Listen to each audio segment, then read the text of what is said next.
Barakatah Yahweh, Barakatah Yahushua, Barakatah Yahweh, Barakatah Yahushua, Barakatah Yahweh, Barakatah Yahushua, Kol Allah, Adonai Yahweh, Bashem Shamak Yahushua, Bashem Kakadash, double honor to the Apostle Elsgray, Milson, peace, I teach, hope for lack, Shalom. And this video is going to be about how egg prices are soaring, in other words, skyrocketing. And it says, egg prices send grocery shoppers into sticker shock. So it says a bird flu outbreak combined with soaring feed, fuel, and labor costs has led to U.S. egg prices more than doubling over the past year.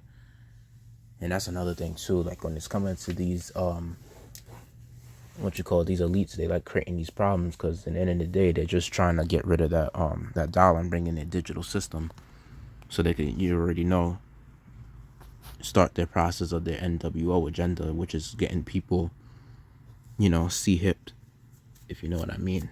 So, trying to say, obviously not trying to get the algorithm to catch me on my words, but it says this is published on calling up from 4:44 p.m. January 10, 2023, and updated 9:55 a.m. January 12th, 2023. So Omaha, Nebraska, I think that's NBB. Chickens may not be able to fly very far, but the price of eggs is soaring.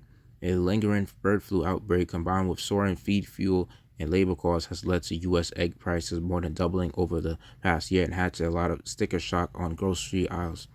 The national average price for a dozen eggs hit $3.59 in November, up from $1.72 a year earlier, according to the latest government data. That's putting stress on consumer budgets and bottom lines of restaurants, bakeries, and other food producers that rely heavily on eggs. And you see, that's pretty much like the just saying outside from the article, that's the trickle down economics. Like that's the effect of it. And when you see they affect the because when you use eggs to make pancakes, you use eggs to make waffles, you use eggs to make things related that's breakfast related, or you even use it for cakes and cupcakes, pastries, you name it. And when it's coming to now a high price on eggs, now that's going to affect prices of other meals that you use eggs to make, so it's pretty much going to lead to a high price with whatever uses eggs, whatever meal that uses eggs. So going on to the article now, it says grocery prices that were up to 12% in November are driving inflation higher, even though the overall pace of price increases slowed a bit through the fall as gas prices eased. But eggs prices are up significantly more than other foods, even more than chicken or turkey, because egg farmers were hit harder by the bird flu. More than 43 million of the 58 million birds slaughtered over the past year to control the virus have been egg-laying chickens, including some farms with more than 1 million birds apiece in major egg-producing states like Iowa. Everyone who approaches the egg case a Hy-Vee grocery store in Omaha has a sour face, said shopper Nancy Stom. But even with the cost increases, eggs remain relatively cheap compared to the price of other proteins like chicken or beef, with a pound of chicken breast going for $4.42 on average in November, and a pound of ground beef selling for $4.85, according to the Bureau of Labor Statistics. And quote, it's still an inexpensive meal, Stom said, but the 70-year-old said that at these prices, she would watch her eggs more closely in the fridge and try not to let them go bad before they get used. The prices remain this high, Kelly Fisher said she will start thinking more seriously about building a backyard chicken coop in Chicago because everyone in her family eats eggs. And quote, we with neighbors are contemplating building a chicken coop behind our houses, so eventually I hope not to buy them and have my own eggs, and I think the cost comes into that somewhat, the 46-year-old public school teacher said while shopping at Harvest Times. Foods on the city north side, end quote, for me it's more of the environmental impact and trying to purchase locally. In some places it can even be hard to find eggs on the shelves, but egg supplies overall are holding up because the total flock is only down about 5% from its normal size, or around 320 million hens. Farmers have been working to replace their flocks as soon as they can after an outbreak. I'm not gonna really read too much of this because I already pretty much got most of what I wanted out of the article. But oh, okay, this is the one. So it says a case of 15 dozen eggs has gone from $36 to $86 over the last year, but flour, butter, chicken, and everything else she buys is also more expensive. Stobach said that has her, in quote, hyper vigilant about every little item. She's already increased her prices 8% in the past year, and she may have to soon increase them again. It's a delicate balance of trying to make it too expensive for people to eat out and hurt in sales, but she doesn't have much choice while trying to provide for her 175 employees. In quote, we have a lot of employees that work for us and we're responsible for making payroll every week and supporting their families. We take that very seriously, but it certainly has been tough, Stobach said. So with that, I'll bring out some scriptures, and Lord willing, hopefully I could be edified. One good point I want to bring out before I get into the scriptures in this article, just basically main points. What they have, mostly bullet pointed, and there's even a graph that shows. It says here's why egg prices surged in 2022. Those elevated costs could last into the first quarter of 2023, expert says. This is published on Thursday, December 29th, 2022, 11:22 a.m. and updated Friday, December 30th, 2022, 2:57 p.m. So egg prices jumped 49% in the last year, more than any other grocery category according to the Consumer Price Index, which is CPI. Bird flu is the primary culprit, economists said. Millions of egg-laying hens died in 2022 as a result of the deadliest outbreak of avian flu in U.S. history. Perhaps counterintuitively, chicken prices have been declining. Chickens raised for meat consumption aren't as affected by bird flu, economists said. So, let's see. All right. It says, here's an inflation breakdown for November 2022 in one chart. So it shows you that eggs are 49.1%, airfare was 36%, butter plus margarine was 34.2%. So seems like eggs was like the most expensive. In that sense, that's going to affect the prices of every other item that you buy. And let's say in these restaurants, like especially, mostly consider an IHOP or any other restaurants that serve like breakfast may seem like that's going to be the most expensive on the menu, because most breakfasts require, like most breakfast meals I'll say, require eggs, like I said, pancakes and waffles, and obviously omelets, and bacon, egg, and cheese. That's what Jake definitely like to buy in this in the stores, in the delis. You already know. So that's pretty much what it is. Now I could bring out the scriptures, and Lord willing, hopefully make this lesson edifying to you for that.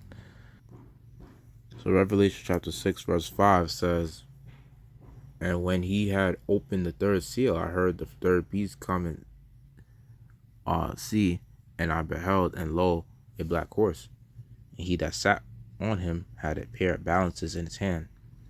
When I heard a voice in the midst of the four beasts say, a measure of wheat for a penny, and three measures of barley for a penny, and see thou hurt not the oil and the wine. So the oil and the wine is representing the truth, because just because like you see the consumer price index increasing, that doesn't mean that the truth is going to be affected by that.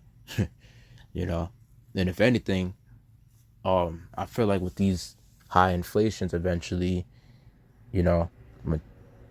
which will eventually lead to hyperinflation at some point in time, because obviously they're trying to get rid of the dollar. So that's the main goal for the new, NWO.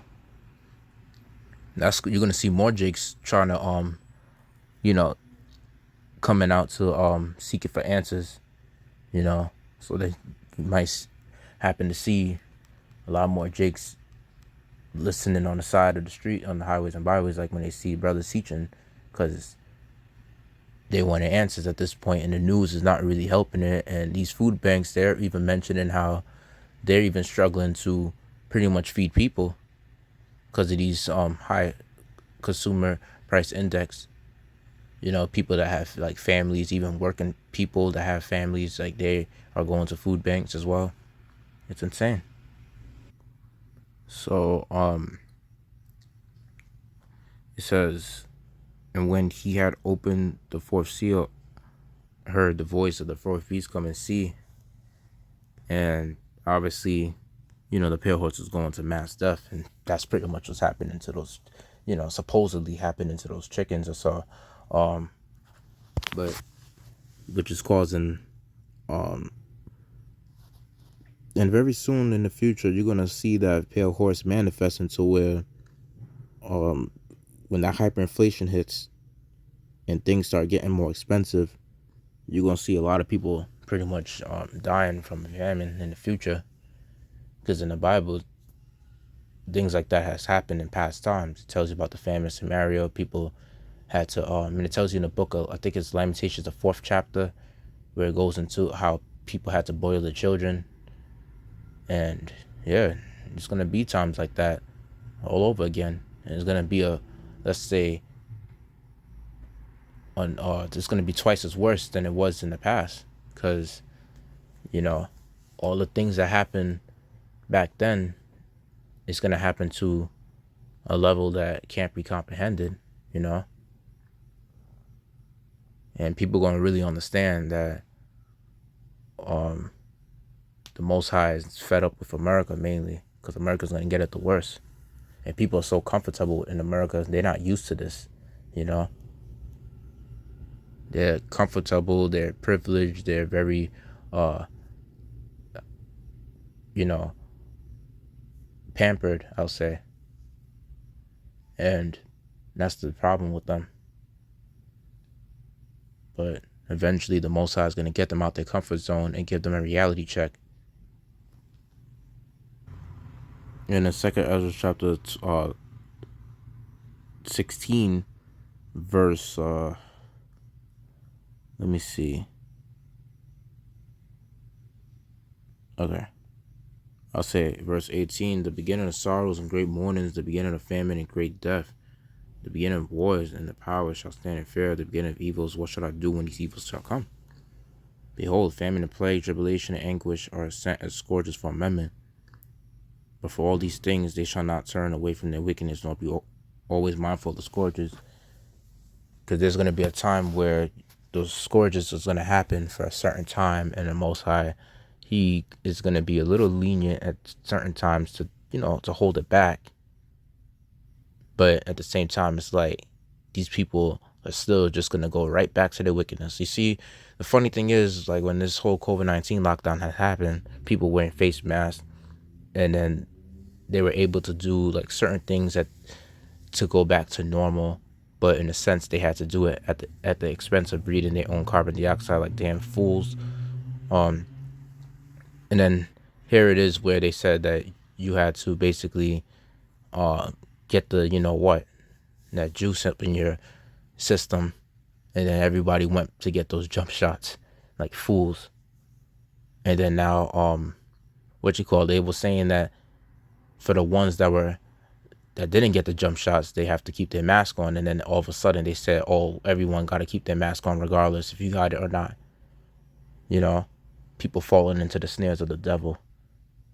And then that's another thing too, when it's coming to you know, that pale horse talking about mass death. You know, the Most High are going to use Esau to send that death, you know, because Esau is definitely the sword of the Heavenly Father. When you read the book of Ezekiel, the 21st chapter, if I'm not mistaken, where it says how a sword is sharpened for his own people, the Most High is saying that he's using Esau as that sword. He's sharpening Esau's sword. So whatever technology that Esau has, how he's sharpening his technology, increasing his knowledge, and on the left hand side, we're using those artificial intelligence technology, the military technology. He's going to very well use that to raise hell upon Jake, you know.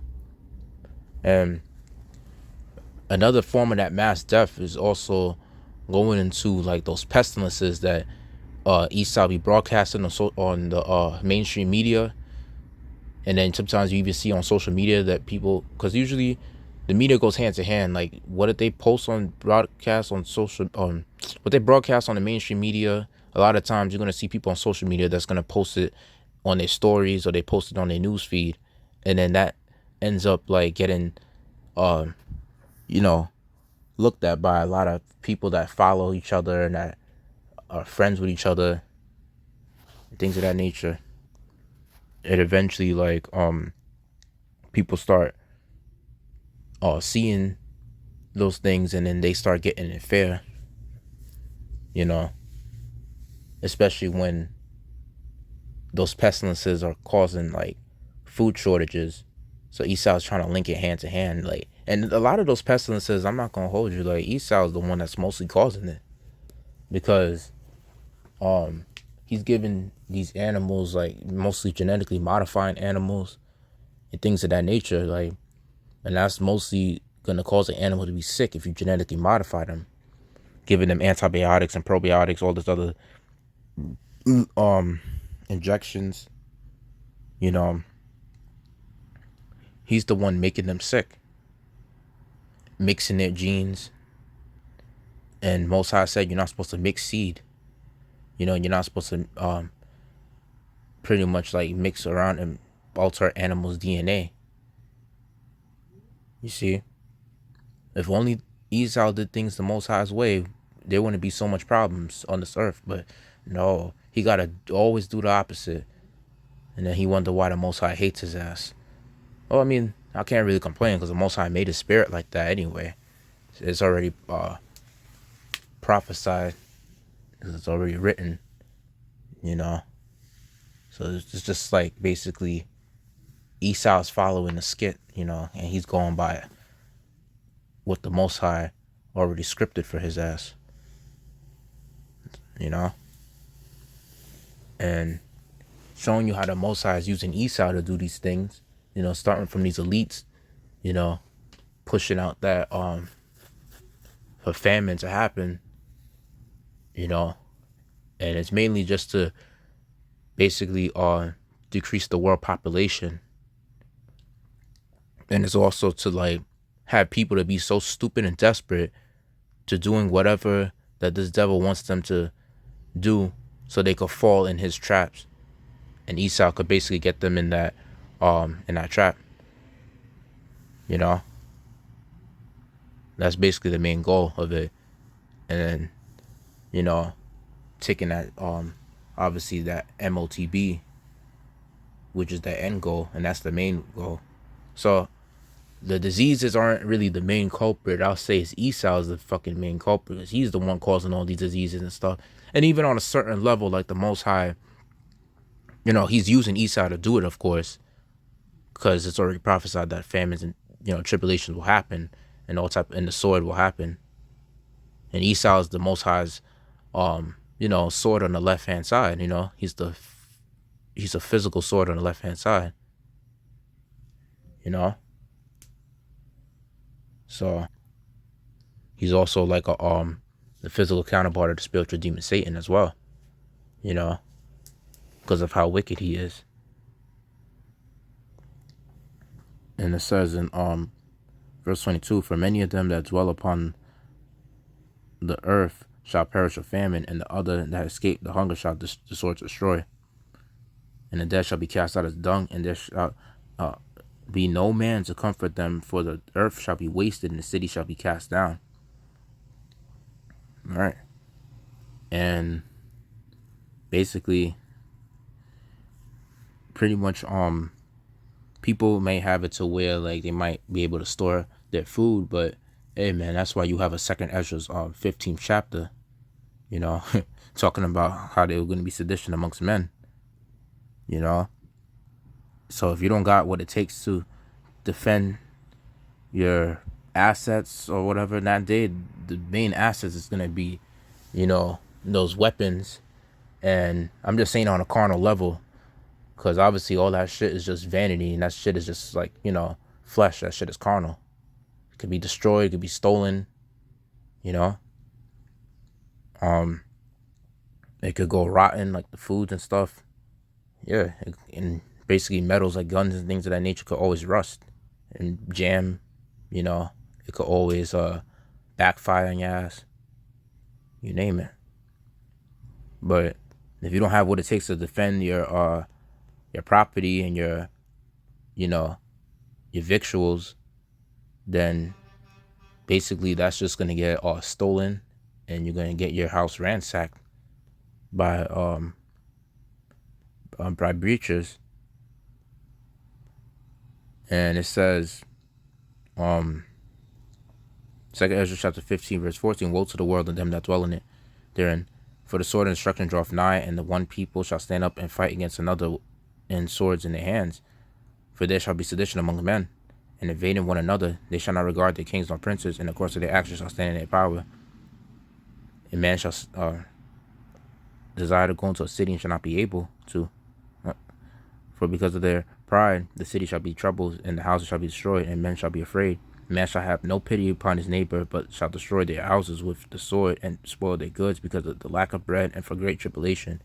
So these elites know that eventually, like, having high prices in the society, like, they just doing it gradually. They're not gonna do it like off the jump too quick and rush and jump the gun. They're gonna do it like it's gonna be from eggs, and it's gonna be eventually probably like going to like bread. They're gonna do certain things to where it's gonna lead down to like they don't want to get every single item. They're gonna start off with like certain items that will be used to make more. They might even do flour, because you need flour to do certain things. You know what I mean? Like that's how this devil works. He will use like food items that are important in cooking, that leads to other let's say numerous of items or numerous of meals to be made. You know what I mean? That's how Esau will do it. So this devil's slick and crafty, and they really take crafty counsel, because it's just so. It's like you got to give it to him. It's pretty smart and tactical, but at the same time, it's like it's so fucking wicked, But scriptures say, like, this man, he devised iniquity in his bed, and like he can't sleep unless he do something wicked, and that's in his spirit. And mostly it's because that birthright, and that's always in his mind, that he wants that birthright back and he can't get it. So that's why he's doing these things. And pretty much going to how where it tells you about the penny, obviously in Revelation 6 chapter, that's going into a day's wages. So eventually, like, it's gonna get to the point where a day's wages is just gonna be worth like a meal.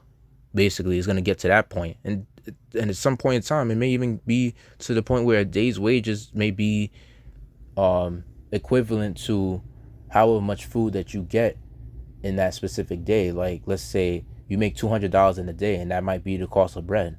That might be the cost of bread and eggs. $200. It's gonna be that bad. So these people, very soon, it's gonna come to a time where they're gonna be forced to fast. That 3 meals a day shit that Esau's been telling y'all about, trying to have y'all to eat 3 meals a day plus snacks, that shit is gonna come to an abrupt end. And obviously that's not the great way to eat. You have to let your digestive system have a break. You should really practice on eating 1 meal a day, and you're only supposed to pretty much eat to live and not live to eat. And you're supposed to eat to so your body could use that energy. If you obviously gotta walk and you gotta especially exercise, yeah, you just eat as much as you possibly need to, because food is just a tool to keep it going. It's like gas, like gasoline. So yeah, and then going into the article, one of the articles where it talks about how some woman in Chicago was in Chicago. Good luck with her doing that, because you may have some niggas down there that might travel up in to the good areas and eventually start doing crime, because they're gonna get tired of doing crime in areas and shit like that, and they're gonna do crime. That's pretty much what's gonna really happen in Jacob's Trouble. That whatever good area that's around their hood, they're gonna eventually start stealing from those people and start causing mayhem and wreaking havoc, which they should have been doing a while ago. I'm just saying, because instead of doing crime to your own people that's struggling just like you, why don't you just do it to people who have the money? in good neighborhoods, you know. And pretty much when it's coming to that article I mentioned earlier on in the video, some woman was saying that how she wanted to have like a chicken farm or so in the backyard. And you see, one thing when you have farm land or so, you know, that's another reason why they have this whole thing with inflation, and they have this whole thing where they make it hard for you to have businesses where you got to get a license to register, you got to pay all these fucking fees and all these what you call it, because eventually they just try to make it hard for you to own businesses and things of that nature, so that all these other big corporations and stuff, they could start running things and start knocking off the small businesses, to where the small businesses hardly have anything, you know. And they pretty much want to take control of everything. That's the problem with these major corporations. And they pretty much want to come to the point where they could control the people and start causing a famine. That's basically what it is. So they know exactly what the hell they're doing. But at the end of the day, it's like, whatever they're doing is what? That's the will of the Heavenly Father. Because Proverbs 21 says how the Most High controls the minds of kings, the hearts, you know, which is the mind. And whatever decision making they do, the Most High is responsible for it. So, and you having whatever necessity to basically help you have more food in the process, it's like, you better make sure you have protection and security, you know. And even all that ain't gonna really do it, you know, because you having this truth is ultimately your ultimate defense, because the Most High, he controls everything on this earth, you know. So, and he's the one that you're supposed to be seeking and looking forward to for salvation, so that you could be saved from these perilous times.